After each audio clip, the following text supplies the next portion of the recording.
பிரச்சனைன்னு சொல்லிட்டு வந்து ஆஹா கல்யாணம் சீரியலில் நடுவுலலாம் வந்து ஒரே பிரச்சனையாக தான் கதை போயிட்டுருக்கோம். இவங்கள அவங்க குறை சொல்ல, அவங்கள இவங்க குறை சொல்ல, ஏதாச்சும் வந்து மகாவை போட்டு நோகடிக்க, இந்த பக்கம் ஐஸ்வர்யா, அந்த பக்கம் ராஜலட்சுமின்னு போட்டு படாத படுத்திக்கிட்டு இருந்தாங்க. இப்போ ஆனால் அழகாக கதையை இப்போ மாற்றி ஒரே ஜாலியாக கொண்டு போகிறோம் அப்படின்னு கொண்டு போகும்பொழுது நம்ம ஆட்களுக்கு என்ன ஒரு பிரச்சனை அப்படின்னா அது இன்ட்ரெஸ்டிங்காக இல்லை அப்படின்னு நிறைய பேர் கமெண்ட் பண்ண ஆரம்பிக்கிறாங்க. அதுக்கான காரணம் என்ன அப்படின்னா வந்து பரபரப்பான திருப்பங்கள்லாம் இல்லாமல் ஒரு மாதிரி லைட் ஹார்ட்டடாக போனாலே நம்ம ஆளுங்க வந்து என்னடா அது ஒரு மாதிரி வேறு ஏதாவது கொடுங்க, ஒரு மாதிரி பயங்கரமாக ஏதாச்சும் கொடுங்க, சண்டையை வர வைங்க அப்படிங்குவாங்க.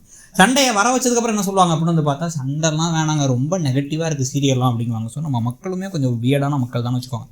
ஸோ இப்போ இதில் வந்து பார்த்தீங்க அப்படின்னா இப்போ மகா மேலே தனக்கு காதல் இருக்குங்கிறத அவர் வந்து ஒரு இன்டைரக்டாக நிறைய வெளிப்படுத்த ஆரம்பிச்சிட்டார். சின்ன சின்ன விஷயத்துலேருந்து எல்லாத்துலேயுமே வந்து சூர்யா காமிக்க ஆரம்பிச்சிட்டார்.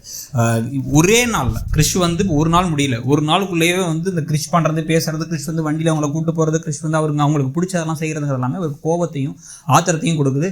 இது நாள் வரைக்கும் நம்மக்கிட்ட இருக்க ஒரு நபருடைய நம்மக்கிட்ட இருக்கக்கூடிய ஒரு பொருளோட நமக்கு கிடைச்ச ஒரு விஷயத்தோட அருமைங்கிறது இன்னொருத்தவங்க வந்து அதை பாராட்டும் போது தான் நமக்கு புரியுங்குவாங்கல்ல. அந்த மாதிரி தான் இப்பயும் வந்து இப்போ கிறிஷ் பண்ண நம்ம தப்பு பண்ணுறோமோ, நம்மளை விட்டு மொத்தமாக போயிடுவாங்களோ, மகா கிளம்பி அமெரிக்கா போயிடுவாங்களோ அப்படி இப்படின்னு ஒன்றுக்கும் பயப்பட ஆரம்பிக்கிறார். அதனால தான் முதல்ல வந்து அவ்வளோ கெத்தாக வந்து எப்படி கெத்தை காமிச்சம் பாத்தியா அப்படின்னு சொல்லி முதல்ல பேசினவர் இப்போ பின்னாடியே நானும் போகிறேன்னு கோடீஸ்வரி வீட்டுக்கு வர கிளம்பிடுறாரு.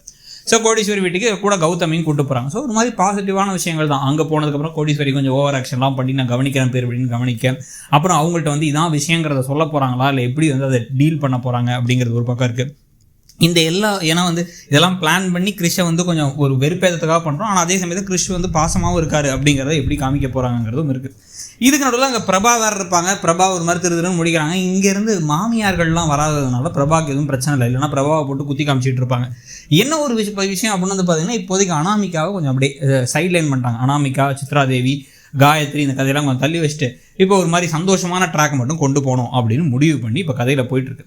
ஆனால் கதை இதுக்கப்புறம் இத்தனை நாளைக்கு இப்படி போகுது. இதுக்கப்புறம் கிறிஷ் வந்து வேணுனே இதை பண்ணுறாருங்கிறது மட்டும் தெரிஞ்சிச்சு அப்படின்னா இவர் வேணுனே வந்து கண்டுக்காத மாதிரி ஏதாச்சும் பண்ணி மனசை காயப்படுத்துறது மகாவை.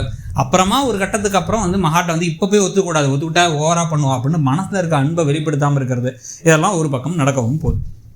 இந்த மாதிரி குட்டி குட்டி விஷயங்கள்லாம் நடந்துகிட்டு இருக்கும்போது இந்த கதையில் மேஜர் விஷயமா நடக்கணும்னு நம்ம எதிர்பார்க்கறது என்ன அப்படின்னு வந்து பார்த்தீங்கன்னா இப்போ அனாமிகா நிறைய வில்லத்தனங்கள் பண்ணுறாங்கிறது கொஞ்சம் கொஞ்சமாக இப்போ வந்து ஐஸ்வர்யாவுக்கு புரிஞ்சிருச்சு.